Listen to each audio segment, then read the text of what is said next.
نبی پاک علیہ الصلوۃ والسلام نے ایک بات ارشاد فرمائی، آپ نے اپنے ذہن میں رکھنی ہے، آپ کی توجہ ہے نا میری بات پر۔ حضرت عبداللہ ابن عباس رضی اللہ تعالیٰ عنہ فرماتے ہیں کہ اللہ کے پیارے رسول صلی اللہ تعالیٰ علیہ وسلم نے فرمایا، اے عبداللہ، اے میرے بیٹے، ایک بات کا یقین کر لو کہ ساری دنیا مل کے تمہارا کچھ سنوارنا چاہے سنوار نہیں سکتی جب تک اللہ کی رضا نہ ہو، اور سارے دنیا دار مل کے تمہارا کچھ بگاڑنا چاہیں تو بگاڑ نہیں سکتے جب تک اللہ کی مشیت کا تقاضا اپنی اللہ کا بندہ تو پختہ کرتا ہے۔ آپ یقین کریں ہمارے نوجوانوں کا کبھی یہ ذہن بن جائے نا، یہ باز آ جائیں، یہ نہ تو کوئی ناجائز رستہ اختیار کریں دولت کمانے کا، نہ مشہور ہونے کے لیے کوئی ایسا رویہ اختیار کریں جو تہذیب کے خلاف ہو، نہ کوئی ایسی ویڈیو بنائیں، نہ کوئی ایسا اگر یہ ذہن بن جائے، عزتیں، ذلتیں، رزق، یہ سارا اللہ، یہ اگر یقین کامل، نہ کسی سیاستدان کی گاڑی کے پیچھے بھاگیں، نہ کبھی کمزور پڑیں، نہ کوئی کچی بات کریں، ان کا ذہن بن جائے کہ میرے سارے معاملات میں میرا محافظ میرا اللہ ہے۔ یہ سوچ کون دیتا ہے؟ یہ اللہ کے بندے دیتے ہیں۔ حضرت بہلول دانا رحمت اللہ علیہ تشریف فرما تھے ایک مقام پہ، امام غزالی نے لکھا ہے، تو ہارون رشید حج کر کے آ رہا تھا۔ وہ جب حج کر کے آیا تو اس کے گھوڑے کے ارد گرد لوگ نعرے لگا رہے تھے، خوش آمدید کے، مرحبا کے۔ تو یہ پروٹوکول بنا، میں نے عرض کیا نا، میں نے ابھی دوستوں کو منع کر دیا، پھول نہ ڈالیں، ہمارے گلوں میں آپ پھول ڈال رہے ہیں اور فلسطین کی بیٹیوں کو روٹی نہیں مل رہی کھانے کی۔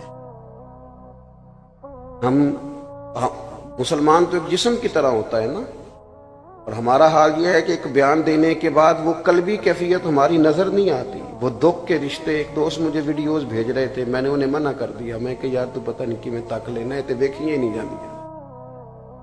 اور اجتماعی طور پر امت مجرم ہے اس معاملے میں، اجتماعی طور پر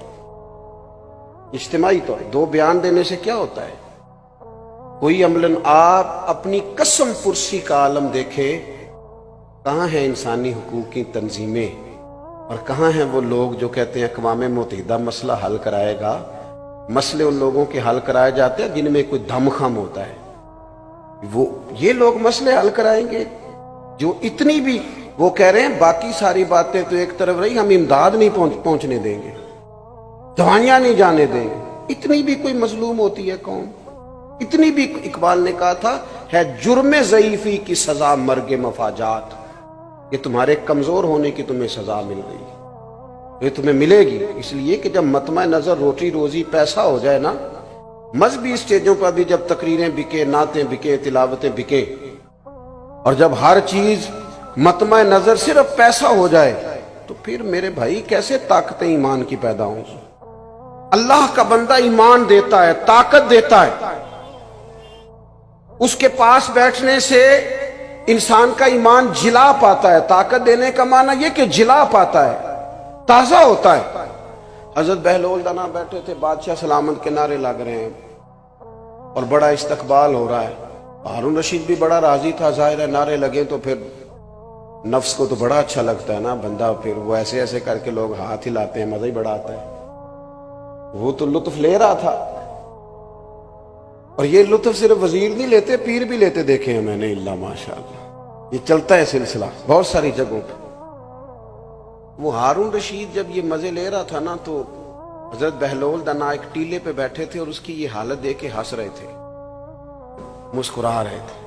اللہ کا بندہ وزادار بڑا ہوتا ہے۔ وہ ہارون رشید کی اچانک نظر پڑی تو اس نے کہا، بابا جی کا ہنسنا بڑا معنی خیز ہے۔ وہ گھوڑے سے نیچے اترا اور اتر کے آن کر کے حضرت بہلول دانا کی خدمت میں حاضر ہو گیا اور پوچھنے لگا کہ حضور خیریت ہے، آپ کیوں ہنس رہے ہیں؟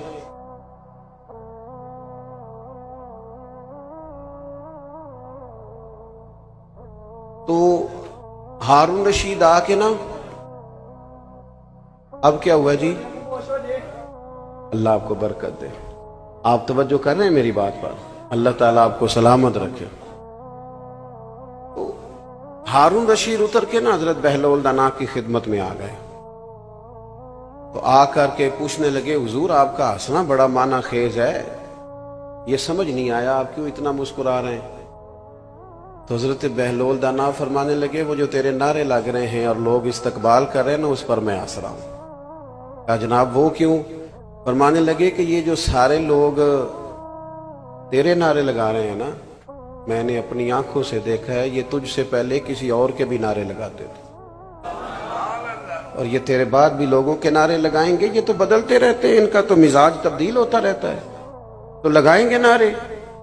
تو ہارون رشید سیاںا بندہ تھا، اس نے نصیحت کا غصہ نہیں کیا، بات کو سمجھا، لیکن چونکہ تھا بادشاہ، اس نے فوراً وہی کام کیا جو عموماً مالدار اور بادشاہ لوگ کرتے ہیں۔ کہنے لگا کہ میں نے سنا ہے آپ پر قرض ہے، تو کوئی حکم ہو تو ارشاد فرما دیں۔ تو حضرت بہلول دنا پھر مسکرا پڑے، فرمانے لگے چل ایک بات تو بتا، تیرا رب کون ہے؟ کہا اللہ۔ تو فرمایا میرا کون ہے؟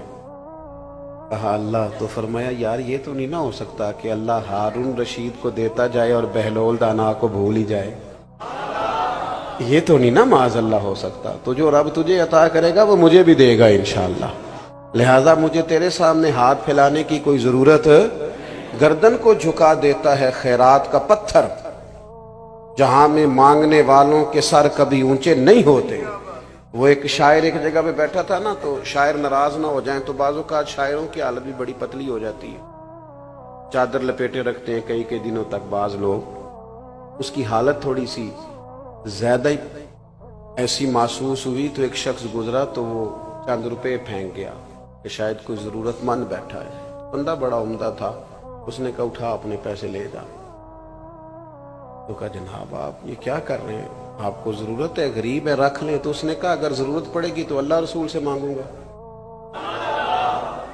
اور کیا بات کی ہے، اگر آپ کو سمجھ جائے نا تو یہ اللہ کے بندوں کی بارگاہ سے خیرات ملتی ہے۔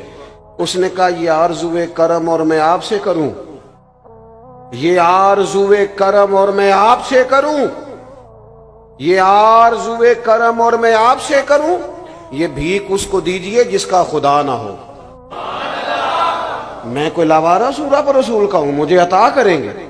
اللہ کے بندے ایمان کی لذت سے آشنا کرتے، ان کے پاس بیٹھنے سے انسان کا ایمان مضبوط ہوتا ہے، اللہ کی ذات پر بھروسہ مضبوط ہوتا ہے، امیدیں رب رسول سے وابستہ ہوتی ہیں۔ اور دوسری اللہ کے بندے کی تعریف قرآن نے یہ بیان کی کہ وَقَانُوا يَتَّقُونَ، وہ پرہیزگار ہوتے ہیں۔ ایک ہوتا ہے نمازی، ایک ہوتا ہے حاجی، ایک ہوتا ہے سخی اور ایک ہوتا ہے پرہیزگار۔ نماز پڑھنے والے کو کہتے ہیں نمازی، حج کرنے والے کو کہتے ہیں حاجی، سخاوت کرنے والے کو اور گناہ سے بچنے والے کو پرہیزگار کہتے ہیں۔ آپ ڈاکٹر کے پاس کبھی جائیں نا تو وہ دو کام کرتا ہے، ایک دوائی دیتا ہے اور دوسرا پرہیز بتاتا ہے۔ مشکل کیا ہوتا ہے؟ بس سمجھ لیں آپ، جو پرہیزگار ہو جائے وہ ولی بن جاتا ہے۔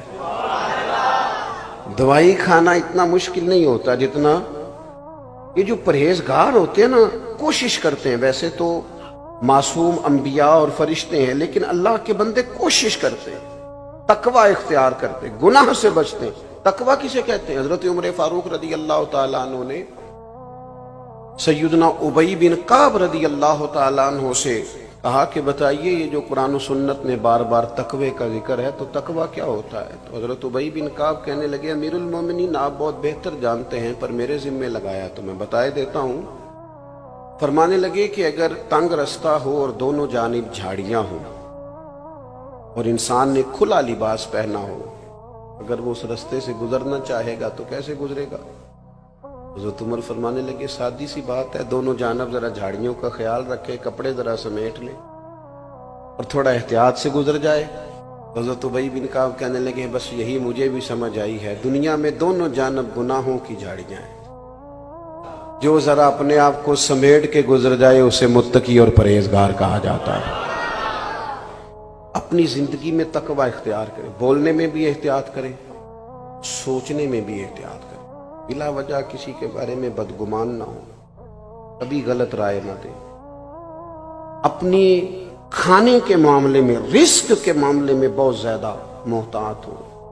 دو آدمی دنیا میں کوئی کارنامہ سر انجام نہیں دے سکتے، ایک جس کی نظر میلی ہو اور ایک جس کا رزق ناپاک ہو، یہ بزدل ہو جاتے ہیں، کمزور ہو جاتے ہیں، کوئی کام نہیں کر سکتے۔ جو نظر کا پاک ہو، رزق کا پاک ہو، اللہ کی توفیق سے اللہ اسے بڑے بڑے کام کرا لیتا ہے۔ رزق کے معاملے میں اللہ کے بندے محتاط ہوتے ہیں۔ ہمارے ہاں نا آج کل مسئلہ یہ ہو جاتا ہے کہ زبان کو بعض ذائقے لگ جاتے ہیں،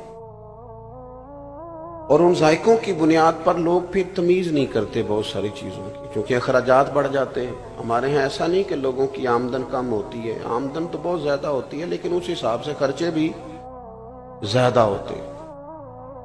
تقویٰ والی زندگی یہ ہے کہ تھوڑا محتاط طرز زندگی۔ حضرت امام احمد بن حنبل رحمۃ اللہ علیہ فرمایا کرتے تھے کہ ایک بوڑھی خاتون مسئلہ پوچھنے آئی تھی، میں نے ساری زندگی پڑھایا ہے، اور کبھی مسئلہ بتاتے میرے رونگٹے کھڑے نہیں ہوئے۔ بوڑھی ضعیف عورت مسئلہ پوچھنے آئی، پردے کے پیچھے اسے بٹھایا گیا، اس نے کہا حضور ایک شرعی مسئلہ دریافت کرنا ہے۔ تو میں نے کہا بہن پوچھیے۔ تو وہ کہنے لگی اگر میں چونکہ بیوہ ہوں اور بے اولاد بھی ہوں تو میں ہاتھ نہیں پھیلانا چاہتی۔ مومن کی شان کے خلاف ہے دنیا دار سے مانگنا، وہ جب مانگتا ہے رب رسول سے مانگتا ہے، وہ لوگوں کی جیبوں پہ نظر نہیں رکھتا، اس کا مزاج ہی نہیں ہوتا۔